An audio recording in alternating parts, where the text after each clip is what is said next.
ما حدا مرتاح، ما في عائلة مرتاحة، انقسمت العائلات. تدخلي على بيت بتلاقي البيت قسمين، شيء مع النظام شيء ضد النظام، شيء مع الجيش الحر شيء ضد الجيش الحر.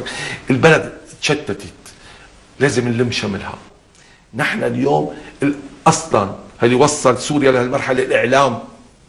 اعلام السوري من بدايته كان له بروسيجر معين، له ترتيب معين، افقد الثقه بينه وبين المواطنين. شعبنا لا كله بندس، ولا كله سلفي، ولا كله وهابي، ولا الجيش الحر جيش عاطل، ولا الجيش السوري جيش عاطل، لكن على سوريين في شيء غلط، في هناك فتنه في هذا الوطن لا النظام قادر يستوعبها ولا الطرف الثاني قادر يستوعبها.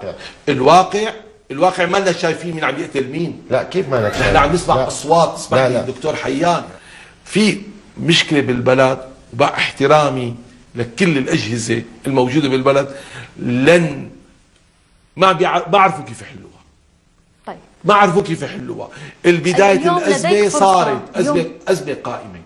بيقول لي الدكتور دخل من هناك مؤامرة، ما دخل المؤامرة لو لم تجد البيئة المناسبة لم تدخل، المرض يدخل على الضعيف. كنا حزب البعث العربي الاشتراكي، وحدة حرية اشتراكية، العالم شو طلبت؟ طلبت الحرية. لك لا حقنا الوحدة، ارجيني ما عارفين توحدنا، ولا حقنا الحرية ولا حقنا الاشتراكية. العمال والفلاحين اللي هن أصحاب الثورة فقروا، والمسؤولين ملينوا، ولا في محاسبه بالبلد. الناس بدات باول مظاهرات ما كان لا حامل سلاح ولا معاش. والان ما بنعرف مين اللي حامل سلاح. نحن ما بنعرف مين اللي حامل سلاح.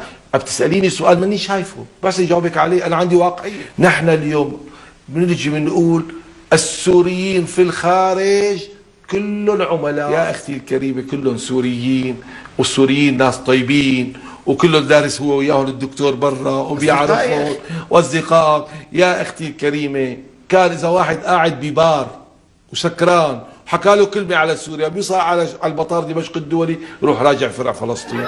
اختي اليوم بدك تبني ثقه ما بين الداخل والخارج ومحبه لتنحل الازمه. انا عم حاكيك اليوم اجى السيد الخير، انا والله ما بعرفه، وانخفى من البلد. وين انخفى؟ وين الاجهزه الامنيه؟ طلعوا ارجينا يا يعني انتم. نحن بدنا نبني ثقه ما بين هذه المعارضه وهالمواطن وهالاجهزه الامنيه. هل اعضاء مجلس الشعب بمدينه دمشق كلهم بمدينه دمشق انتخبناهم؟ انا كيف بدي انتخب واحد بمدينه دمشق دكتور حيان وهو من منطقه ثانيه وما بعرفه؟ انه هالناس هاللي برا هاللي خايفه تجي، قلت له تعودوا على حوار، شجعوهم شوي، خليه هناك حمايه دوليه. اذا ما عاد في ثقه، ما عاد في ثقه. احنا ما يعني هلا نحن ما لنا دور، فقط المسؤولين بهالبلد هن السوريين الوطنيين، والشعب الثاني ما له دور.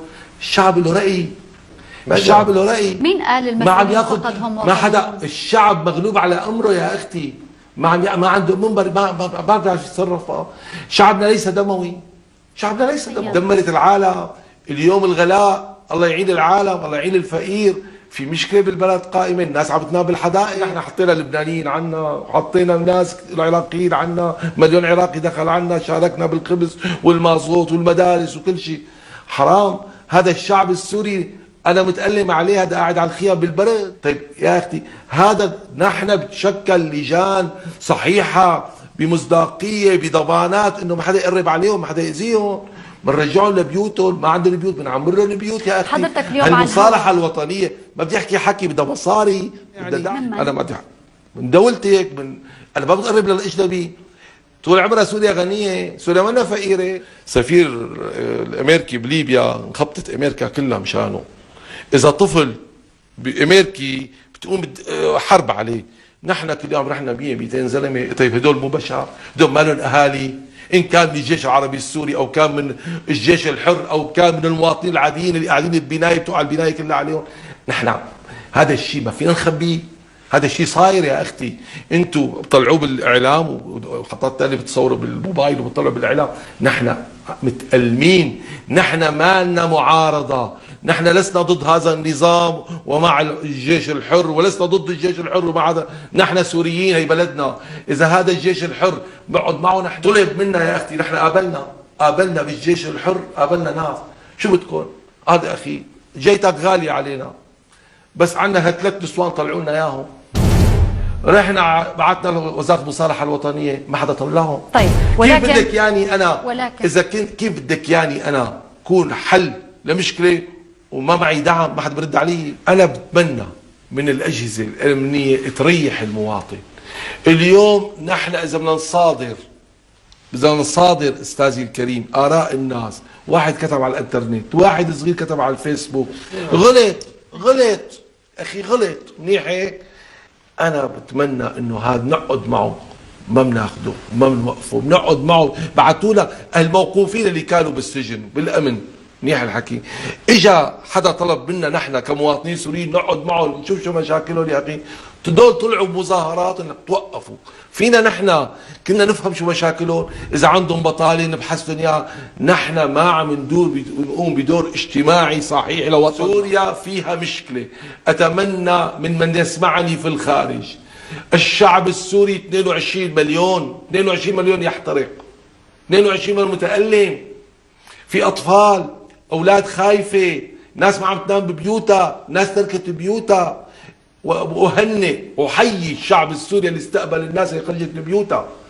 شعبنا كونه استقبل اهل الشام، استقبلوا اهل دوما، واهل دوما استقبلوا اهل حرسنا، هذا الشعب السوري، هذا النسيج. اسمح لي اقول لك دكتور حيان، البلد اقتصاديه، هالديمقراطيات والحريات والحكي انساليه. البلد كانت في ازمه اقتصاديه خانقه بسنه 2008، وهذا الشيء نقلناه نحن بمؤتمر اتحاد غرف التجارة السورية للنائب الاقتصادي، وقلنا لهم سوريا رايحة على الهاوية، هيك حكينا بالحرف الواحد. بس ما كان هناك قرار جريء اقتصادي يعيننا، ونحن ما لنا اصحاب سلطة يا اخي. نحن جماعة مؤسسة اقتصادية تجارية منتخبين من هالتجار، بنمثل هالتجار. ما كان هناك خلقت الاقتصاد وضاقت العالم، والعالم صارت في ضيقه. طيب محل ما تفجرت المناطق، يعني متفجرت، يعني صار فيها ازمات سياسيه بنعتبرها او مظاهرات، او هي الريف. ليش؟ لانه كان في مشكله عندهم، كان في عندك مشكله زراعيه، كان عندك المازوت غالي، كان ممنوع يحفروا الابار، ممنوع يزرعوا، صار يصدروا اولادهم يشتغلوا